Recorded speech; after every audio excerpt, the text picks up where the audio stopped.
وہ بیچارے شاید میرے مزاج سے واقف نہیں ہوں گے. مجھے بتایا گیا مغرب بعد میرا بیان ہے. اب میں بالکل بس جو سنتا ہوں وہی کرتا ہوں اور جو قاعدہ ہے وہی کرتا ہوں. یہ جو لوگ پڑھ کے آئے ہیں جانتے ہیں. میں دارالعلوم میں بھی جب میں 38-39 سال سے وہاں پڑھا رہا ہوں. گھنٹے سے 5 منٹ پہلے درسگاہ میں میرا قدم ہوتا ہے. ایک دن نہیں، ہمیشہ ایسے ہی ہوتا ہے. اور ساری کتابیں مکمل پڑھاتا ہوں اور تقریباً 90 کتابوں کا مصنف. میرے خیال میں میری معلومات میں اس وقت جتنے علماء زندہ ہیں کسی کی کتابیں مجھ سے زیادہ نہیں. وہ عربی میں بھی ہیں، وہ فارسی میں بھی ہیں، وہ اردو زبان میں بھی ہیں، ہر فن پر. اب آدمی یہ کام جب کرے گا کہ اسے غلط بات پر غصہ بھی آ جائے، وقت کا پابند ہو. دیوبند آپ مجھ سے ملنے جائیں گے، اگر میرا بچہ آپ کو نہیں ملا تو ملاقات نہیں ہو سکے گی میری اور آپ. میں پہلے ہی بتا رہا ہوں. ہاں میرا بچہ مل گیا تو ٹھیک ہے، میرا ملازم ملے گا وہ سختی سے کہے گا عصر بعد ملنا، وہ سو رہے ہیں، یہی اس کا انداز ہوگا. ہاں میرا بچہ اگر مل گیا وہ کہے گا میں دیکھ لیتا ہوں ابا کو، روشنی ان کے کمرے کی جلی ہے کہ بند ہے لائٹ. اگر بند ہے تو سو رہے ہیں اور اگر جلی ہے تو کتاب دیکھ رہے ہیں. میں اطلاع کر دوں گا مہمان آپ سے ملنا چاہتے ہیں. تو بچے نے دیکھا لائٹ جلی ہے تو وہ آئے گا، کوئی مہمان ہے آپ سے ملنا چاہتے ہیں، میں بلاؤ جلدی. پھر میں کہوں گا اس سے 3 منٹ سے زیادہ مجھ سے بات مت کرنا، بس 3 منٹ لاسٹ. جو پوچھنا ہو بات کرنی ہو کر لو، زیادہ بات کرنی ہے تو اثر بعد آنا. یہ اس طرح سے کرنا مجھے پڑتا ہے. بعض دفعہ مہمان کو ناگواری بھی ہوتی ہو. ابھی تقریباً 1-1.5 مہینہ پہلے ایک صاحب نے فون کیا مغرب بعد کہ میں آ جاؤ، لیکن وہ پہنچے عشاء کی اذان. میں نے کہا آپ بے وقت آئے، اب 3 منٹ سے زیادہ مجھ سے آپ بات نہیں کریں گے. اب میں اٹھ رہا ہوں، عشاء کی نماز کے فوراً بعد میرے پاس دور حدیث کا سبق ہے، میں وہاں پڑھانے جاؤں گا. اور اس سے پہلے مجھے مسواک وغیرہ کرنی ہے چونکہ مجھے حدیث پڑھانی ہے. صرف 3 منٹ بات کریں گے. 3 منٹ ہوتے ہی میں نے کہا اب آپ فی امان اللہ چھوڑ دیں. من اس طرح سے کرنا پڑتا ہے بھائی کام کو چلانے کے لیے.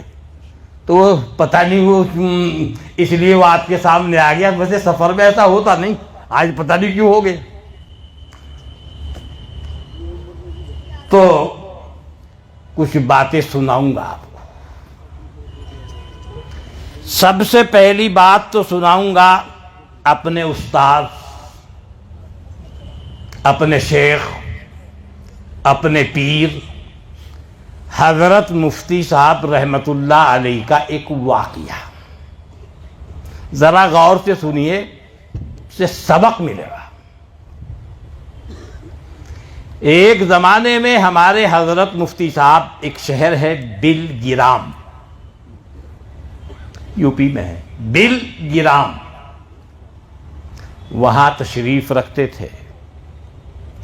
وہاں کا جو کوتوال تھا، کوتوال سمجھتے ہیں نا، پولیس کا کوتوال، وہ حضرت مفتی صاحب رحمت اللہ علیہ کا بڑا معتقد تھا. ایک دن بیچارے نے، کوتوال صاحب نے کچھ پیسے رشوت کے لیے جیب میں ڈالے. بھائی پولیس والوں کے یہاں تو یہ رشوت سب چلتی رہتی ہے بیچاروں کے یہاں. اور بھائی کوئی پولیس والا بیٹھا ہو برا مت ماننا، اس کا مطلب یہ نہیں سبھی کے یہاں چلتی ہے، لیکن بہرحال عام طور سے تو یہی ہے. تو بہرحال کوتوال صاحب نے رشوت کے پیسے لیے، جیب میں ڈالے. اور اس زمانے میں ٹیلی فون، موبائل وغیرہ تو تھے نہیں، ڈاک چلتی تھی. تو ٹیلی گرام کرنے کے لیے ڈاک خانے پہنچے. اب جو جیب میں ہاتھ دیا تو دیکھا راستے میں کسی جیب کترے نے، جیب کاٹنے والے نے کوتوال صاحب کی جیب کاٹ لی. بڑی تکلیف ہوئی. جو پیسے رشوت کے تھے وہ بھی گئے، جو پہلے سے پڑے ہوئے تھے وہ بھی گئے۔ بڑی تکلیف ہوئی صاحب۔ آ کر کے کوتوال صاحب نے اپنے چپڑاسی سے کہا کہ بھائی ایسا ایسا ہو گیا، مفتی جی کے پاس جاؤ اور ان سے تعویذ لے کے آؤ۔ میرے ساتھ ایسا ایسا ہو گیا۔ وہ چپڑاسی تھا ہکلا۔ ہکلا سمجھتے ہیں نا؟ زبان میں لکنت، کیا کیا کیا کیا کیا کیا، وہ اسے ہکلا تھا وہ۔ تو وہ جا کے کہنے لگا کہ جی کوتوال صاحب جی وہ ٹیلی گرام کرنے جا رہے تھے، جیب کٹ گئی، تعویذ دے دو۔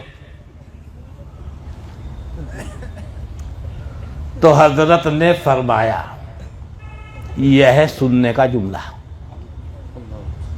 حضرت نے فرمایا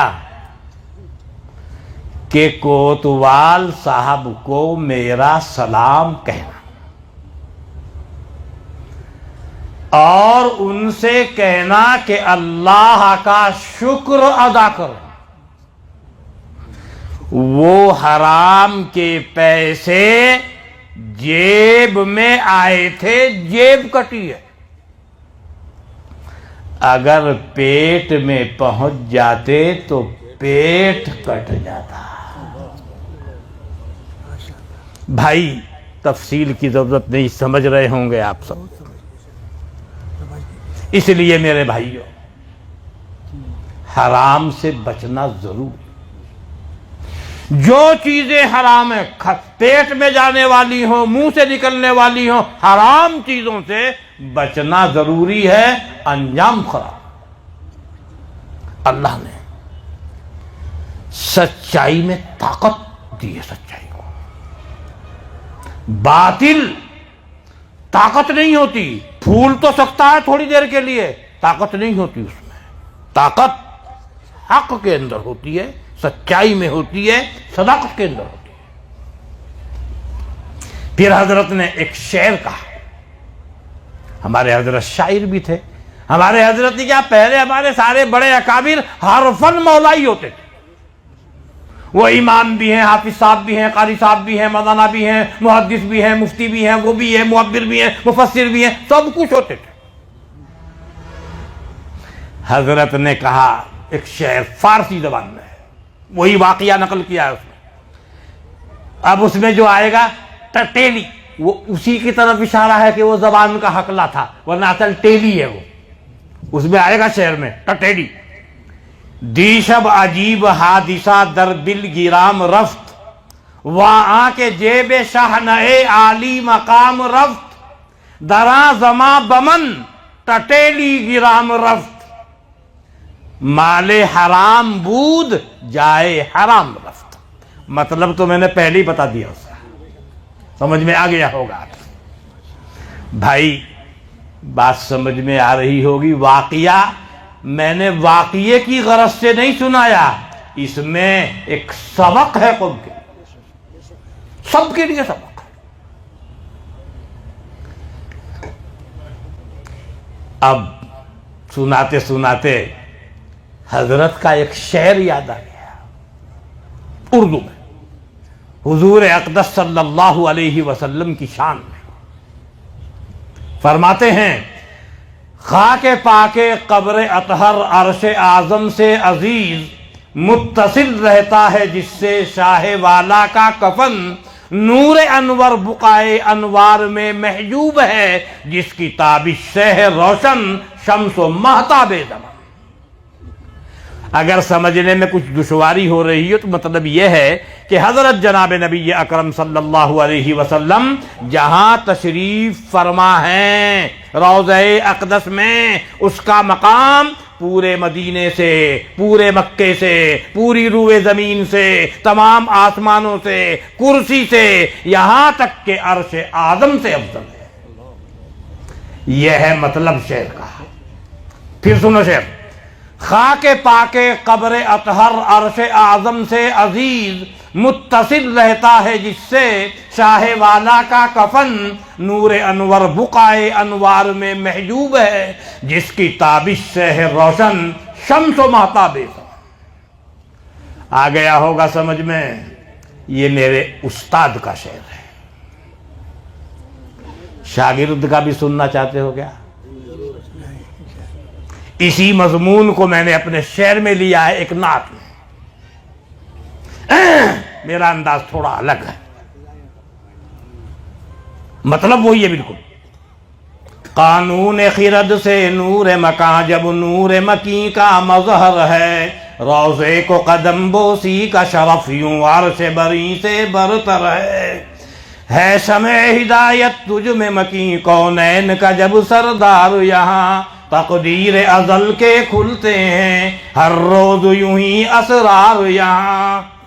ایک لمبی نعت ہے، اس کا شعر ہے، مطلب وہی ہے جو میرے پیر صاحب کے اشعار میں آیا ہے، بس میں اپنے انداز پہ بول رہا ہوں۔ قانون خرد سے نور مکاں جب نور مکیں کا مظہر ہے، روضے کو قدم بوسی کا شرف یوں عرش بری سے برتر ہے شمع ہدایت تجھ میں مکیں کونین کا جب سردار، یہاں تقدیر ازل کے کھلتے ہیں ہر روز یوں ہی اسرار، یہاں۔ حضرت نے بھی یہ شعر سن رکھا ہے، اور حضرت نے یہ نعت جب سنی تو فرمایا ماشاءاللہ آپ کے اشعار کو دیکھ کر خوشی ہوتی ہے۔ یہ فرمایا تھا حضرت پیر صاحب نے جب یہ میں نے پیش کی نعت حضرت کے سامنے۔ حضرت یہ نعت لکھی ہے تو حضرت نے دیکھا آپ کی اشعار کو دیکھ کر خوشی ہوتی ہے۔ بہرحال ایک بات اور سنیے گا،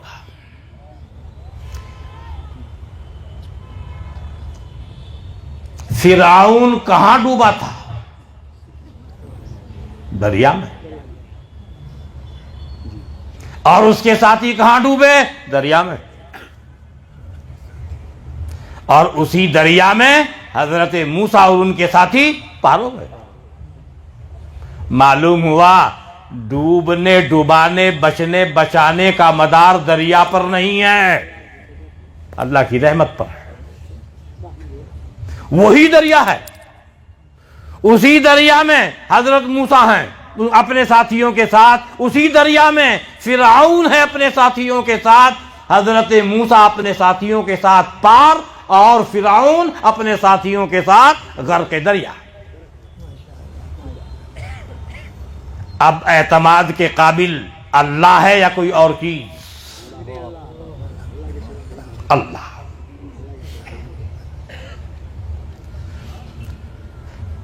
زلیخا نے یوسف کو قید خانے میں ڈلوایا تھا نا، اللہ تعالیٰ نے کہا اچھا تو قید خانے میں ڈلوائے گی میرے نبی کو، میرے خاص بندے کو، چل میں اس کے قید خانے کو حکومت سے بدل دوں گا۔ بدلا نا اللہ نے۔ نفع نقصان کس کے ہاتھ میں ہے؟ فرعون بنی اسرائیل کے یہاں جب لڑکا پیدا ہوتا تھا اس کو ذبح کر رہا تھا نا۔ حضرت موسیٰ پیدا ہو گئے، حضرت موسیٰ کی ماں گھبرا گئی۔ اللہ نے فرمایا کہے کو گھبراتی ہے؟ فَأَوْحَيْنَا إِلَىٰ أُمِّ مُوسَىٰ أَنْ أَرْضِعِيهِ، ہم نے الہام وحی کر دی حضرت موسیٰ کی ماں کو، بے فکر ہو کے دودھ پلا۔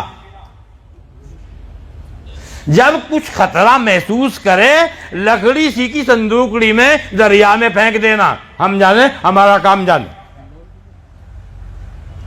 لہذا وہ اطمینان سے دودھ پلاتی رہے۔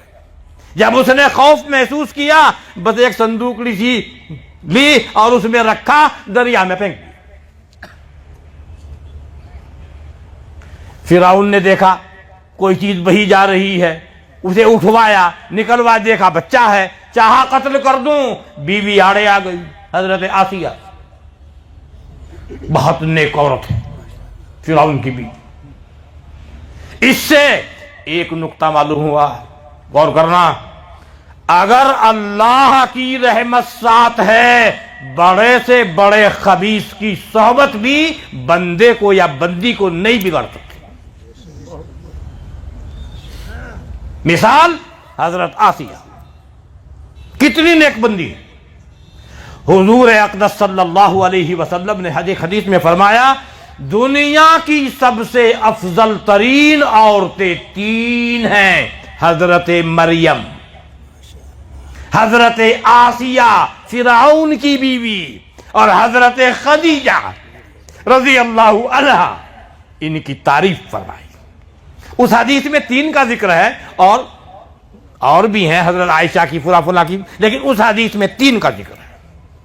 تو میں یہ اس لیے سنائی، اگر اللہ کی رحمت ساتھ ہے، بڑے سے بڑا شیطان، خبیث اور گندا بھی آپ کو نہیں بگڑ سکتا۔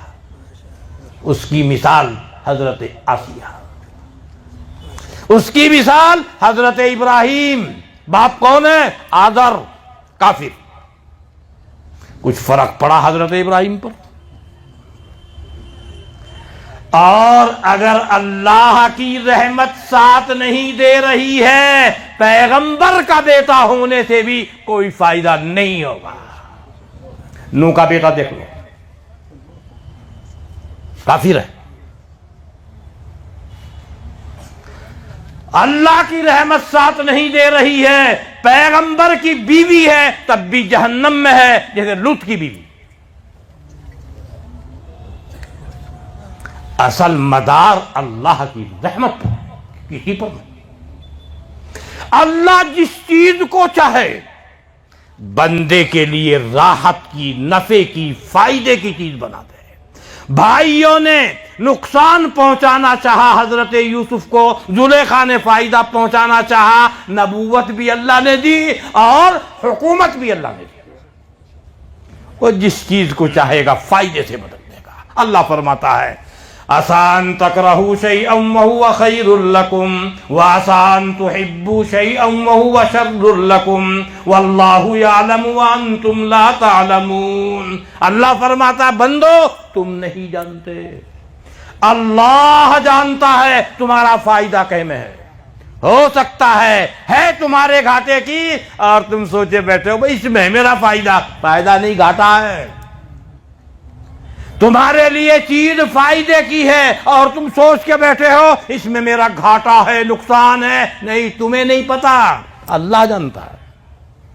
یہی مطلب ہے اس آیت کا، عسیٰ ان تکرہوا شیئا وہو خیر لکم وعسیٰ ان تحبوا شیئا وہو شر لکم واللہ یعلم وانتم لا تعلمون۔ ایک بات اور سن لو، آپ کی طبیعت خراب ہوئی، ڈاکٹر کے پاس گئے، اس نے دوا دے دی آپ کو، اور ڈاکٹر بھی بہت اچھا ہے اور بہت واقعی دوا بھی بہت اچھی دی، ٹھیک ہونے کی گارنٹی ہے کچھ؟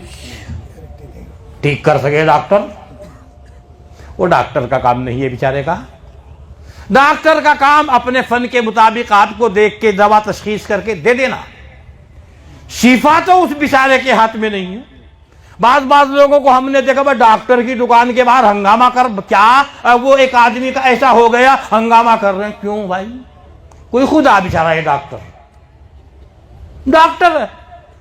ڈاکٹر کا مطلب یہ ہے اس نے جو فن سیکھا ہے اپنے سیکھے ہوئے فن کے مطابق اس نے مرض تجویز کیا، دوا دی اور دوا بھی اچھی، مگر شفا ڈاکٹر کے ہاتھ میں نہیں ہے نا۔ دوا کے اندر طاقت نہیں ہے نا شفا دینے کی۔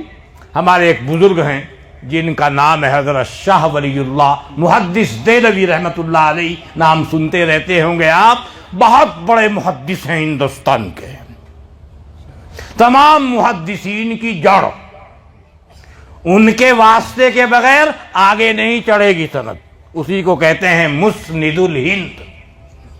ان کی ایک کتاب ہے جو ہمارے یہاں مدارس عربیہ میں پڑھائی جاتی ہے، الفوز الکبیر، چھوٹی سی کتاب ہے، جیسے کہتے ہیں کہ سمندر کو کوزے میں سما دیا، بس وہی حال اس کتاب کا ہے۔ میں کہا کرتا ہوں بچوں سے، آپ جو سنتے ہیں سمندر کو کوزے میں جمع کر دیا، اس کی مثال شاہ ولی اللہ صاحب کی الفوز الکبیر۔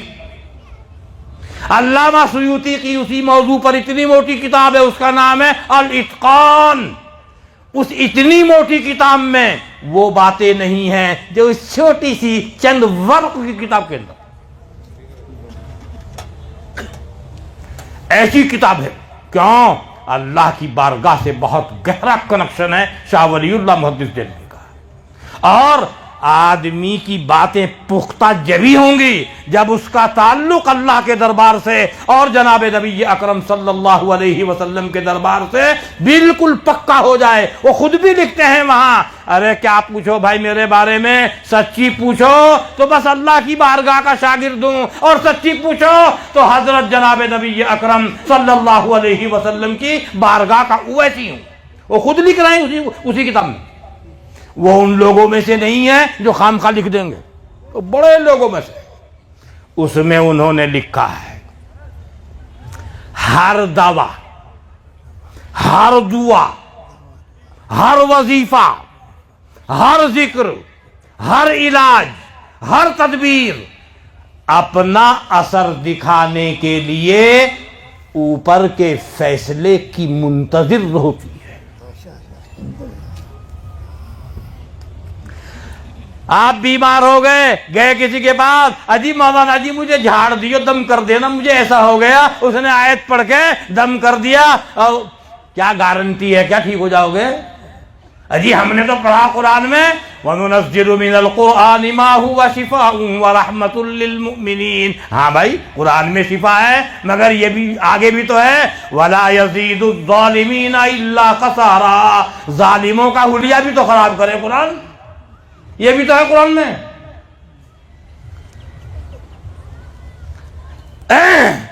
دیکھو اس میں کوئی شک نہیں۔ اس کو سمجھنے کے لیے ایک واقعہ سناتا ہوں حدیث کا۔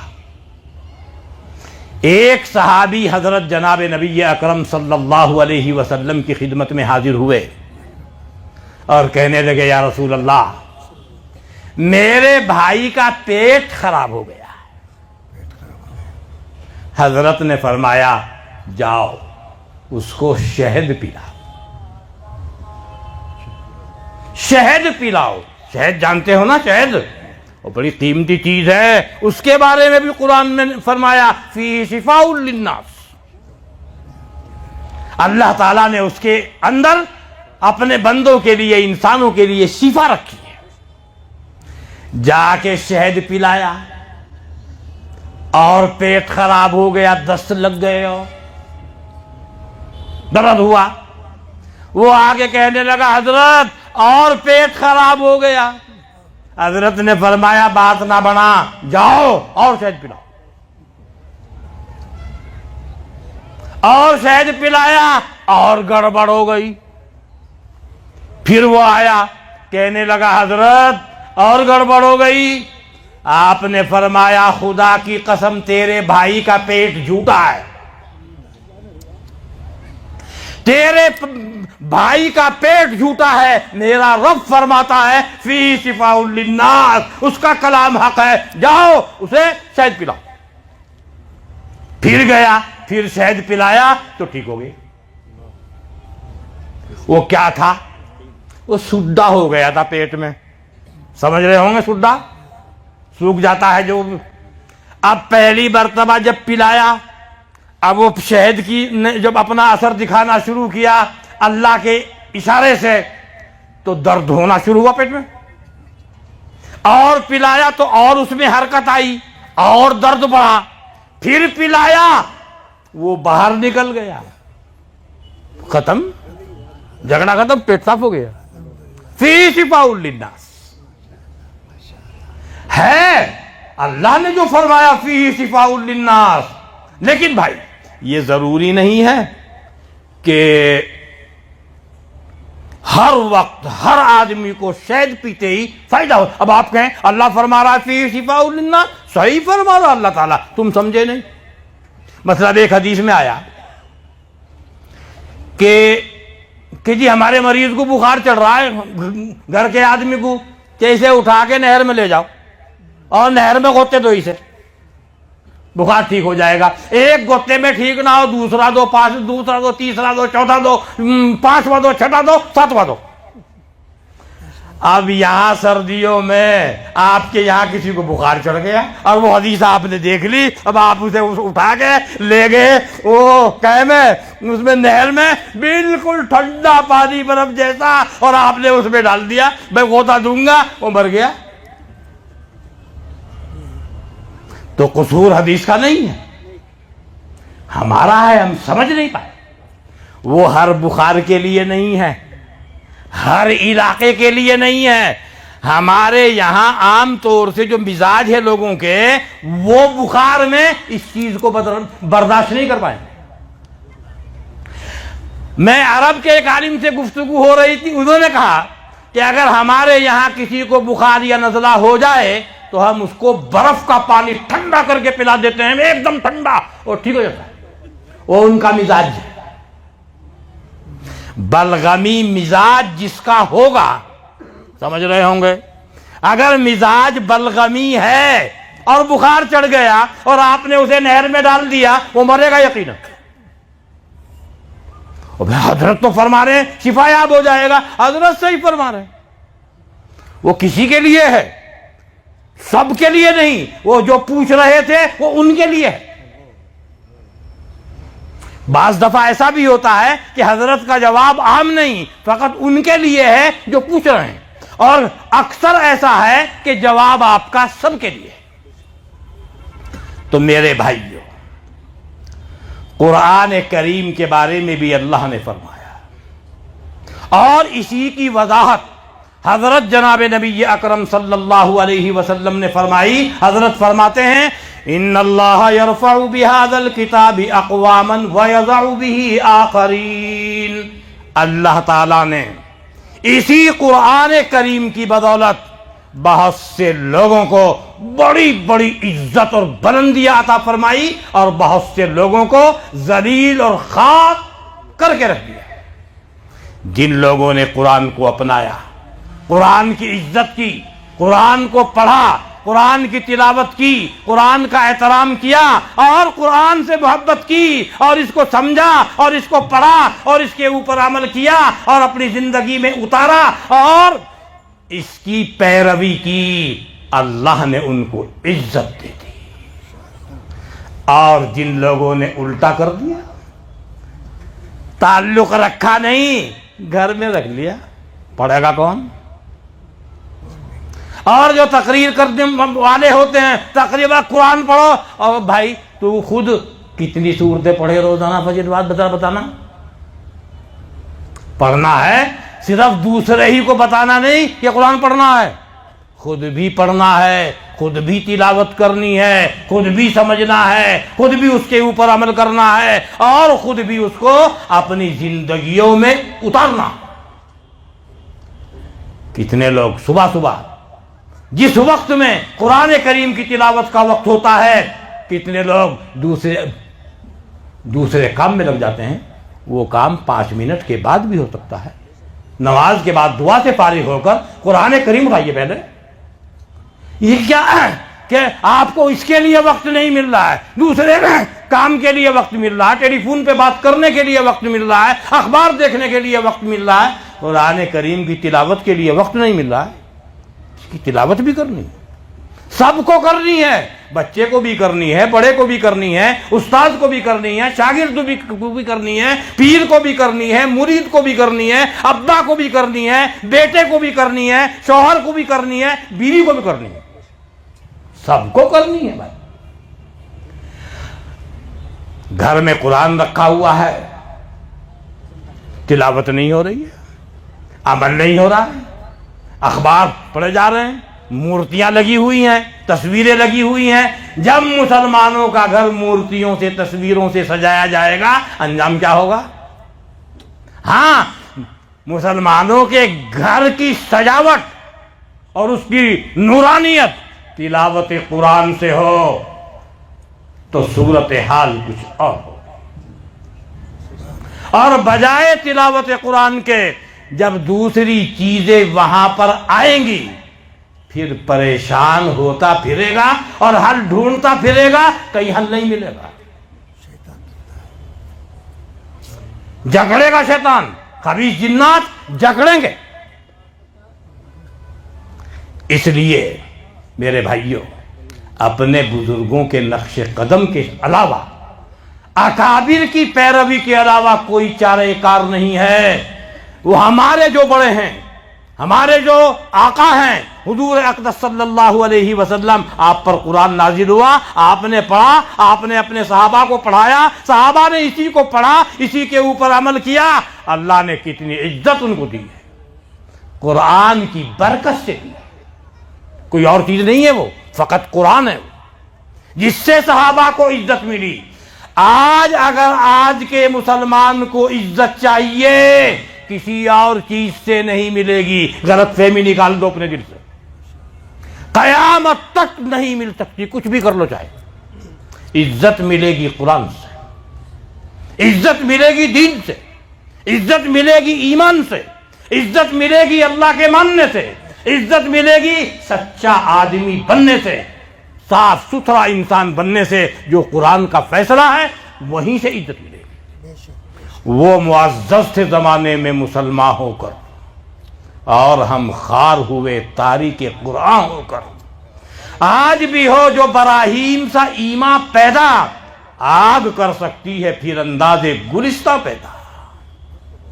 حضرت ابراہیم کے لیے اللہ تعالیٰ نے نمرود کی آگ کو پھلواڑی بنایا ہے نا۔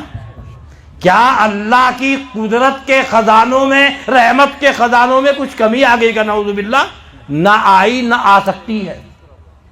اس کے خزانے ہر وقت لبریز، وہ ہر وقت قادر مقتدر ہے، قادر مطلق، فعال لما یشاء فعال لما یرید ہے، مگر لینے والا تو ہو کوئی۔ ابراہیم چاہیے۔